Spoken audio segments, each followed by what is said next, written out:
واقعات سلطان رکن الدین بیبرس قسط نمبر 11 اپنا اسلامک اسٹوڈیو۔ ناظرین، حصن الاقرات کو فتح کرنے کے بعد سلطان اپنے لشکر کے ساتھ پھر حرکت میں آیا اور ایک بار پھر طرابلس کے سامنے نمودار ہوا۔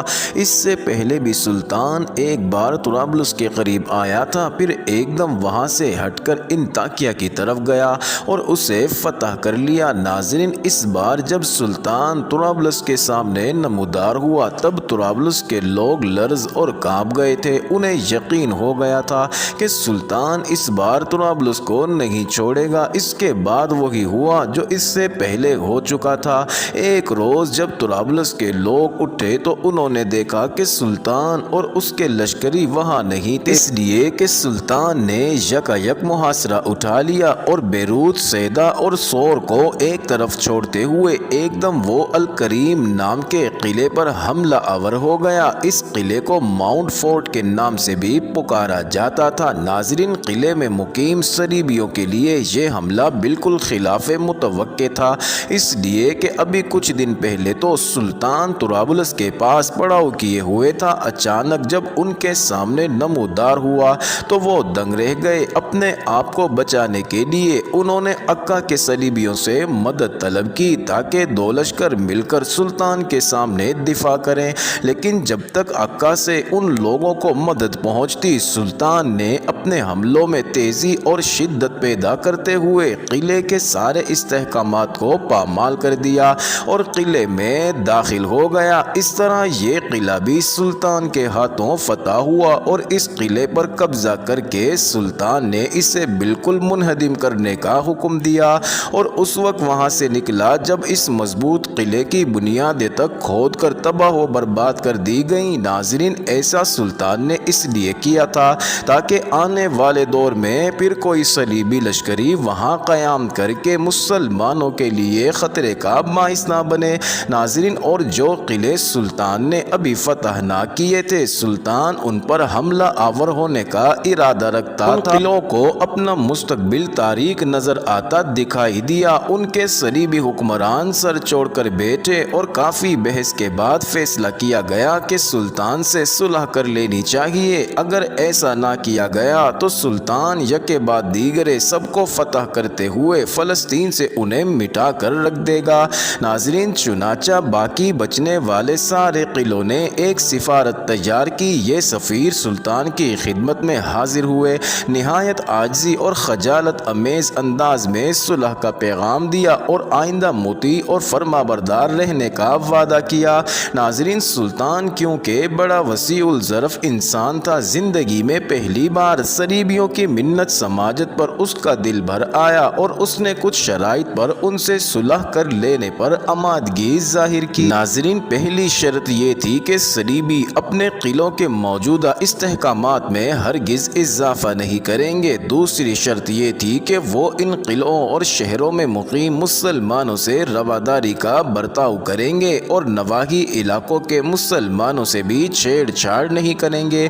ناظرین، صلیبیوں نے سلطان کی ان شرائط کو فوراً تسلیم کر لیا۔ اس طرح صلیبیوں نے معاہدہ کرنے کے بعد آئندہ کے لیے سلطان کا مطیع اور فرما بردار رہنے کا وعدہ کیا۔ اس معاہدے کی اہمیت اس لحاظ سے اور بڑھ گئی کہ اس معاہدے پر انگلستان کے بادشاہ کے بھی دستخط ہوئے، گویا سب نے سلطان بیبرس کی اطاعت اور فرما برداری قبول کی تھی۔ ناظرین، منگولوں اور صلیبیوں کو اپنے سامنے جھکانے اور ان کی طاقت اور قوت کا خاتمہ کرنے کے بعد اب سلطان ایک تیسری قوت کی طرف متوجہ ہوا اور یہ باطنی تھے جنہیں حشیشین بھی کہتے تھے۔ اپنا اسلامک اسٹوڈیو کے معزز ناظرین، یہ وہی حشیشین تھے جنہوں نے سلطان صلاح الدین ایوبی اور ان کے سپہ سالاروں کو بھی بہت تنگ کیا تھا۔ سلطان صلاح الدین ایوبی نے اپنے دور حکومت میں ہزاروں حشیشین کو ٹھکانے لگا دیا۔ ناظرین، پہلے بھی بتایا جا چکا ہے کہ اس تحریک تحریک کی بنیاد ایک شخص حسن بن صباح نے رکھی تھی۔ وہ دنیاوی لحاظ سے ایک معمولی حیثیت کا آدمی تھا، لیکن اپنی غیر معمولی ذہانت اور بلند ہمتی کی بدولت بڑا عروج حاصل کیا۔ اس نے پہلے قلعہ الموت پر قبضہ کیا، جو مازندران میں نہایت پیچیدہ گھاٹیوں کے اندر ایک بلند پہاڑ کی چوٹی پر بنا ہوا تھا، اور کسی دشمن کے لیے خون کے دریا میں تیرے بغیر اس پر قبضہ کرنا محال تھا۔ ناظرین، حسن بن صباح نے اس قلعے کو اپنا صدر مقام بنایا اور پھر مزید قلعوں پر قبضہ کرنا شروع کر دیا۔ سلطان ملک شاہ سلجوقی کے آخری دور میں ان کی قیادت میں باطنیوں نے بڑا زور پکڑا اور ان گنت قلعوں پر قبضہ کر کے اپنی تحریک کو خاصا مضبوط اور مستحکم بنا لیا تھا۔ ناظرین، حسن بن صباح نے دشوار گزار پہاڑوں سے گھری ہوئی ایک پرفضا گھاٹی میں ایک مصنوعی جنت بھی بنوائی۔ مورخین نے اس مصنوعی جنت کا ایسا دلکش نقشہ کھینچا ہے کہ نگاہوں کے سامنے اصلی جنت کے نظارے گھوم جاتے ہیں۔ ناظرین، حسن بن صباح اپنے کچھ مریدوں کو بھنگ پلا کر مدہوش کر دیتا اور پھر ان کو اسی مدہوشی کی حالت میں اس مصنوعی جنت میں منتقل کر دیا جاتا، جہاں انتہائی خوبصورت لڑکیاں رکھی جاتی تھیں۔ ناظرین، چند دن ان کو اندر رکھا جاتا، پھر دوبارہ مدہوش کر کے جنت سے باہر نکال دیا جاتا اور پھر اس کے ذمے کوئی کام لگایا جاتا اور اس سے کہا جاتا کہ وہ کام کرو گے تو دوبارہ اسی جنت میں جاؤ گے۔ لہٰذا وہ لوگ دوبارہ اس جنت میں جانے کے لیے مشکل سے مشکل کام کرنے پر بھی تیار ہو جاتے تھے۔ اتنی طاقت اور قوت حاصل کرنے کے بعد حسن بن صباح اور اس کے جانشین جس شخص کو اپنا مخالف پاتے اسے کسی مرید کے ہاتھوں قتل کروا دیتے۔ ان کے آلہ قتل میں عموماً زہر میں بجھی ہوئی تیز دھار کی چھری یا خنجر ہوتا تھا۔ انہوں نے مسلمانوں کے بے شمار دینی پیشواؤں، حکمرانوں اور سیاسی رہنماؤں کو قتل کیا، جن میں کچھ حکمرانوں کے نام بھی آتے ہیں۔ ناظرین، ان بدبختوں نے مسلمانوں کے پشت پناہ اور مجاہد کبیر سلطان صلاح الدین ایوبی پر بھی حملہ آور ہونے سے دریغ نہ کیا۔ یہ الگ بات ہے کہ سلطان صلاح الدین ایوبی اپنی قسمت کی وجہ سے ان کے ہاتھوں سے بچ نکلا۔ ناظرین، یہ تحریک لگ بھگ 170 سال تک عالم اسلام کے جسد کا ناسور بنی رہی۔ خدا کی قدرت کے ان کی مرکزی قوت کا خاتمہ بھی ایک دشمن اسلام گروہ کے ہاتھوں ہوا۔ ناظرین، ہلاکو خان سیلی بلا کی طرح ان کے قلعہ الموت کی طرف بڑھا، اس کی اینٹ سے اینٹ بجا دی۔ اس وقت باطنیوں کا حکمران رکن الدین خورشاہ تھا۔ ہلاکو خان نے باطنیوں کے تقریباً 100 سے زیادہ قلعے برباد کر دیے اور 12,000 سے زائد باطنیوں کو قتل کیا۔ ناظرین، ہلاکو خان نے اگرچہ باطنیوں پر بڑی کاری ضرب لگائی تھی، لیکن وہ ان کا کلیتاً خاتمہ نہ کر سکا، اس لیے کہ باطنیوں کے کچھ قلعے شام کے علاقوں میں واقع تھے۔ سلطان بیبرس نے کیونکہ منگولوں کو شام سے نکال باہر کیا تھا، لہٰذا باطنیوں کے وہ قلعے ان کے حملوں سے بچ گئے تھے۔ یہ قلعے پہاڑی علاقوں میں نہایت محفوظ مقامات پر بنائے گئے تھے اور ان کے دفاع کے لیے تحریک کے ان گنت جنگجو ہر وقت کمر بستہ رہتے تھے۔ ان لوگوں نے ہلاکو کے ہاتھوں اپنے دوسرے قلعوں سے کوئی سبق حاصل نہ کیا، بلکہ صلیبی جنگجوؤں کے ساتھ مل کر یہ مسلمانوں کو نقصان پہنچانے کے درپے ہو گئے۔ ساتھ ہی انہوں نے یورپ کے عیسائی بادشاہوں سے بھی مسلمانوں کے خلاف دوستی کی پینگیں بڑھانی شروع کر دی۔ ناظرین، اس تحریک کے مسلح لوگوں نے سلطان بیبرس کے خلاف بھی سازشیں کی تھی اور اطراف کے مسلمانوں کو بھی نقصان پہنچایا تھا۔ سلطان نے کئی سال تک ان کی شر انگیزیوں کو برداشت کیا، لیکن آخر اس کے صبر کا پیمانہ لبریز ہو گیا اور صلیبیوں کو اپنے سامنے بالکل زیر کرنے کے بعد سلطان ان کی طرف متوجہ ہوا۔ ناظرین، ایک طوفانی یلغار میں سلطان ان کے قلعوں پر حملہ آور ہوا۔ ایک کے بعد دوسرے قلعے کی وہ اینٹ سے اینٹ بجاتا چلا گیا۔ جن لوگوں نے اس کا مقابلہ کیا وہ سلطان اور اس کے لشکریوں کے ہاتھوں انتہائی ذلت اور رسوائی کے ساتھ مارے گئے۔ ناظرین، اس طرح اس خونی تحریک کو جہاں ہلاکو کے ہاتھوں نقصان پہنچا، وہاں یہ تحریک سلطان بیبرس کے ہاتھوں اپنے انجام کو پہنچی۔ ان میں سے جو لوگ بچے اور سلطان سے معافی مانگی، انہیں سلطان نے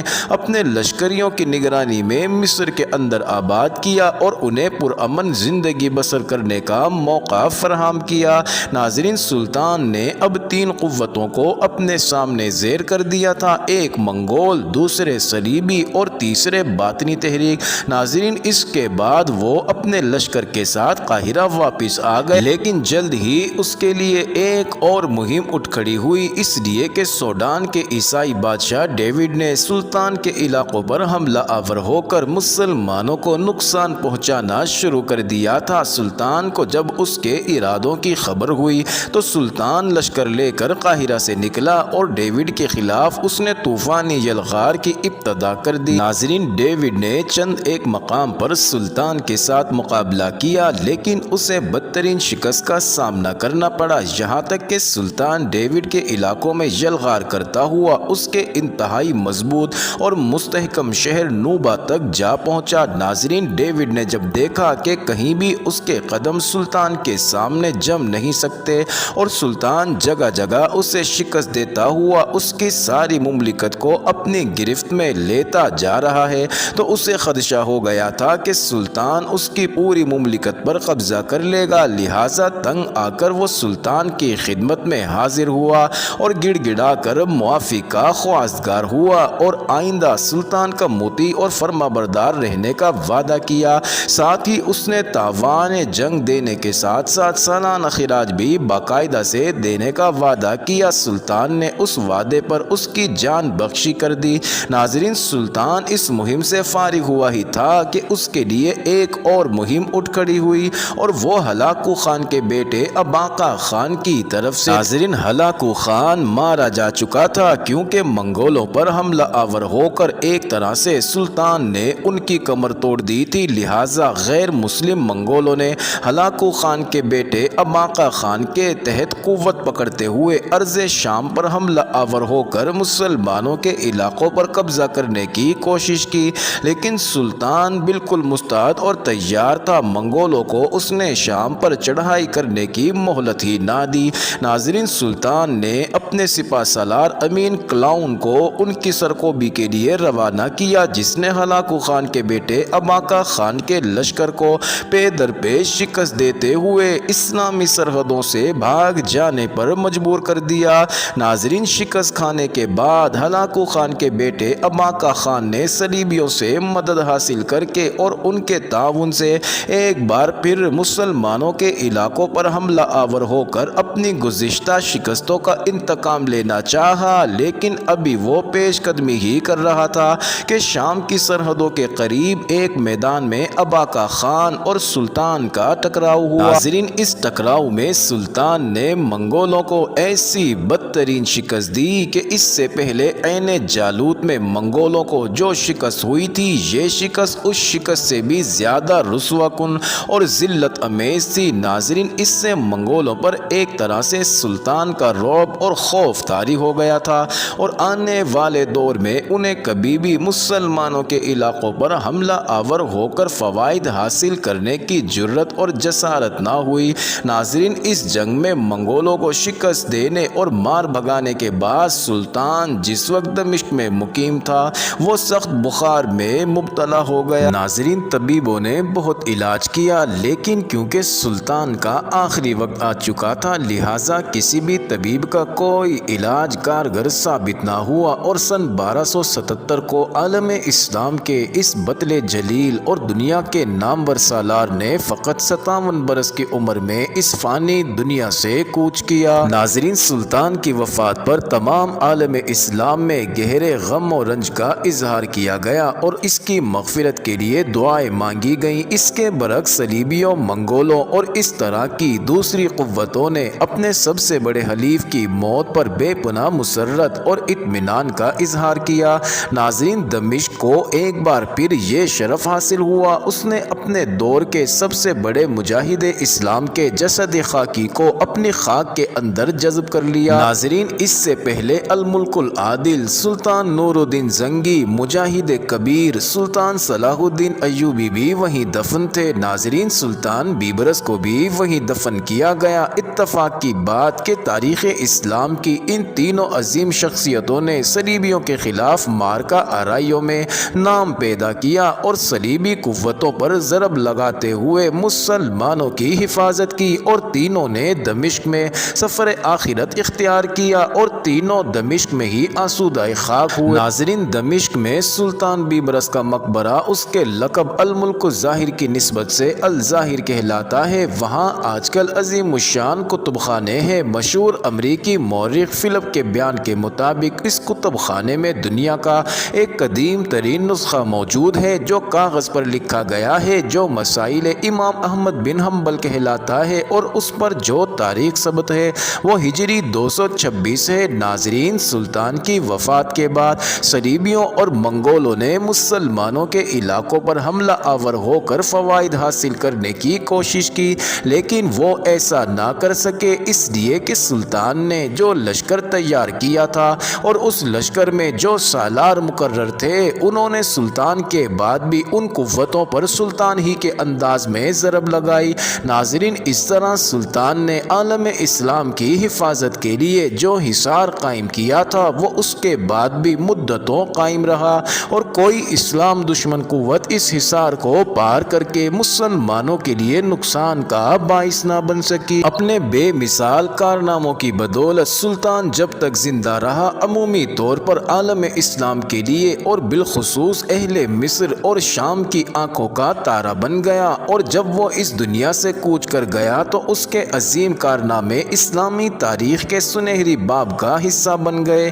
اپنا اسلامک اسٹوڈیو کے معزز ناظرین، سلطان رکن الدین بیبرس سے متعلق ایک راز کی بات جو آج تک راز ہی ہے۔ کہا جاتا ہے کہ عالم اسلام کے اس عجیب و غریب سلطان نے اپنے جیسے 15 سے زائد محروب تیار کر رکھے تھے، یعنی ڈپلیکیٹ سالار۔